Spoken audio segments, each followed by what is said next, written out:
With the average surface look at Minecraft, many may come to the conclusion that some of what happens is quite lighthearted and fun, or, at the very least, they wouldn't even think about it in the slightest. And you'd be forgiven for thinking so in many cases. Looking further into the world of Minecraft, however, we can find a more dark and sinister aspect of this universe. Details from these games that are most disturbing, from the implications behind souls and skulk, to the use of death magic upon the world's inhabitants, as well as the lesser known crimes of the illagers within Minecraft dungeons. If you enjoy the video, consider subscribing.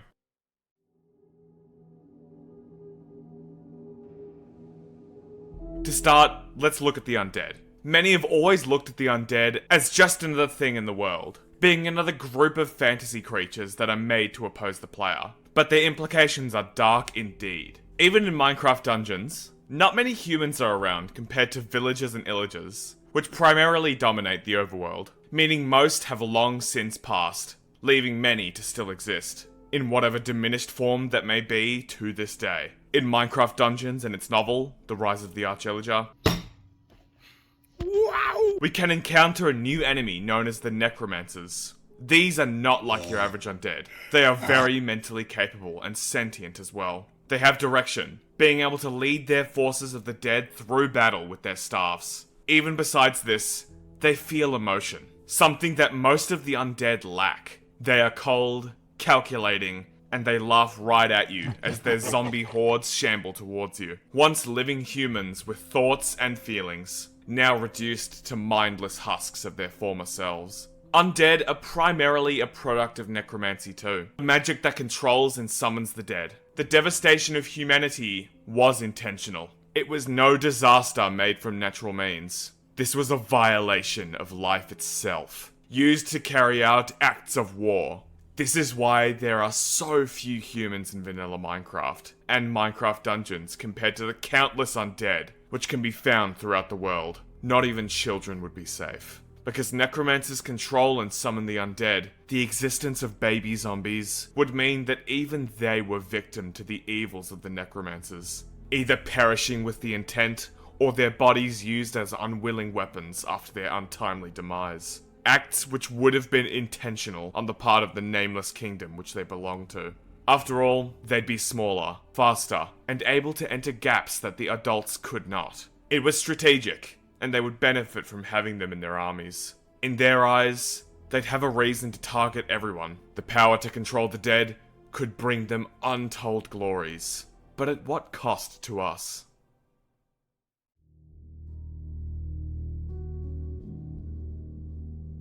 Next, let's take a look at more instances of magic fueled by death. As many know, skulk can only spread when a living thing perishes near a skulk catalyst, spreading a certain amount depending on the creature. Looking at the entire deep dark biome and its ancient cities, an immense amount of people must have perished in range of their respective catalysts alone. Something terrible happened here throughout time. The caves, usually full of strange and dangerous creatures, now have gone silent and empty in the presence of this starry night, where the sky can no longer reach. The power of the mob's soul can be seen as the skulk catalyst blooms and spreads the substance. And the skulk glows the same blue as soulfire and the souls that power it. These blocks of false stars are full of souls of the dead. This is even more obvious when looking at the wardens and the skulk shriekers, which both contain visible souls within them. King B-Dogs, one of the leading developers behind the Skulk and the Warden,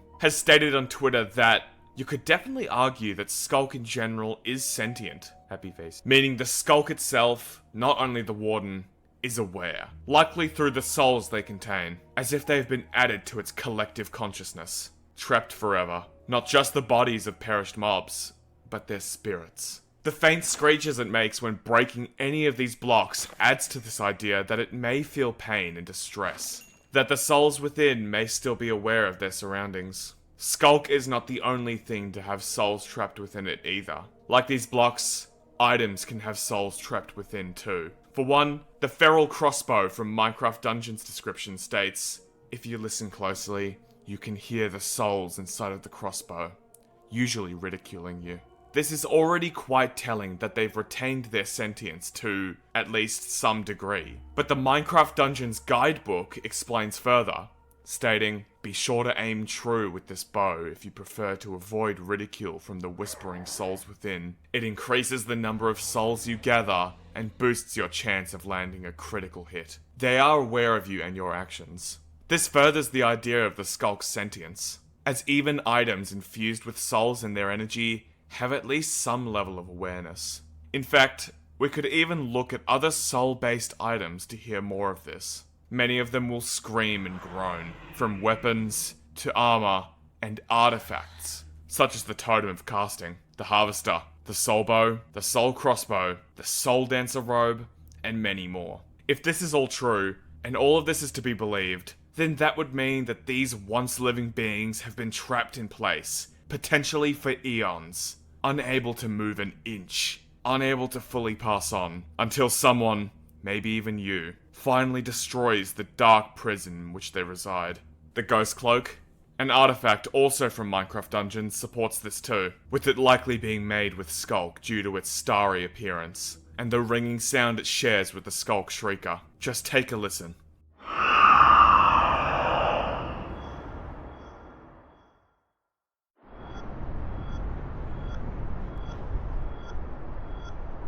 Its description also states that the souls trapped within the Ghost Cloak are protective, but they radiate a sense of melancholy.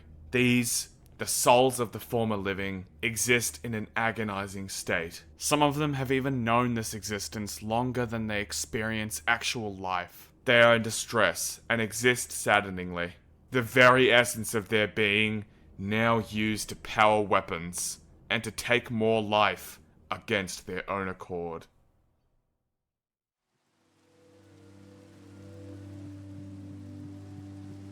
The Illagers are a warrior people who roam the world with often nefarious intentions. But according to Minecraft legends, their roots began as villagers who felt that they had to help protect their world. So they took up a new way to do that. They began to wield weapons. In the game, these villager warriors, the predecessors to the Illagers, become a powerful force at your disposal, bravely defending their homes against the piglins who seeked to take the overworld. But from that root of anger, cruelty later bloomed. Eventually, they'd become what we know of them today. They raid and pillage, stealing from and hunting anything and anyone unlucky enough to be caught in their path. They are an enemy to the villagers, a people which they once belonged to. In fact, they might even experiment on them. The Ravager is a strange creature. It's unnatural. With the head of a person and the body of a beast, it's a terror to behold. It never appears naturally anywhere in the wild.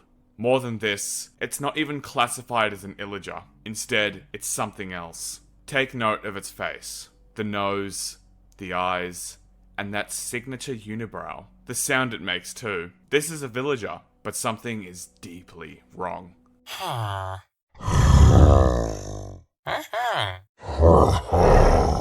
Something has happened to them. Their skin is an unnatural color too. Not like how the villagers are normally, and not even like the Illagers. Instead, they bear the same colors as the Evoker Fang, an object summoned by evokers used to attack their enemies. It is conjured into being. In a similar manner, the Ravagers may have been twisted and malformed with this same type of magic, until the villagers they once were are no more. And yet, the Illagers' cruelty doesn't stop at vanilla Minecraft. Let's take a look at Minecraft Dungeons once more. The Truth Seeker's description, a longer bladed version of the Soul Knife, states, "The Warden of High Block Keep kept this unpleasant blade by their side during interrogations." High Block Keep is the giant fortress in which the Arch-Illager and his Illager minions live. The Jailer's Scythe provides us with additional information about the activities which took place during the Illager Empire's reign, stating, "This scythe belonged to the terror of High Block Keep, the Jailer." Yet the guidebook, Guide to Minecraft Dungeons, elaborates more upon this character, explaining, "This scythe once belonged to the Jailer of High Block Keep, a cruel villain. The magical chains it produces have restrained many a villager over the years. Now you can use the same power to bind Illagers in position. These individuals, as well as the other Illagers who might have worked within the prisons of High Block Keep,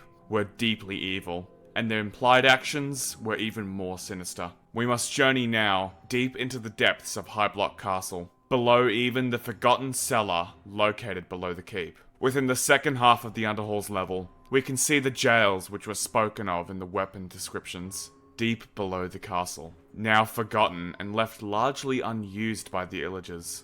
But traces of their past actions here can still be found. The prison is huge, with cages and jail cells everywhere, with nothing but dirt to lay on. These were terrible conditions for those who were forced down here, yet it is abandoned. There are no prisoners left here. This place has been left forgotten to most of the Illagers working above, and they aren't exactly generous enough to simply let the prisoners go. The description of the jailer's scythe already leaves a bad impression of how they were treated. Terrible implications are the only thing that remain. What happened to this place? Where have the prisoners gone? The set pieces here are sickening and insinuate the worst. Coffins and especially tombstones can be spotted all around, among the dirt within and nearby large pits. The dead have been buried here, in a now empty dungeon. And nearby these graves and the dirt mounds of the buried in front of them, we can find yet another set piece that only worsens the situation. Beyond the entrance to this graveyard, we can find a couple props.